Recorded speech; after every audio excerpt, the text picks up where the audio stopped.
ite. Durmuş davam ite.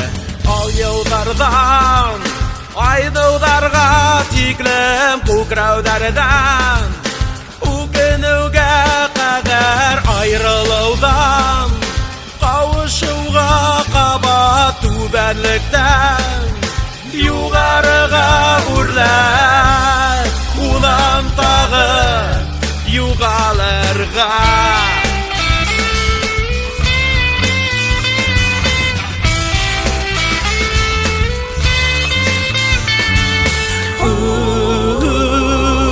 Durmuş davam ite.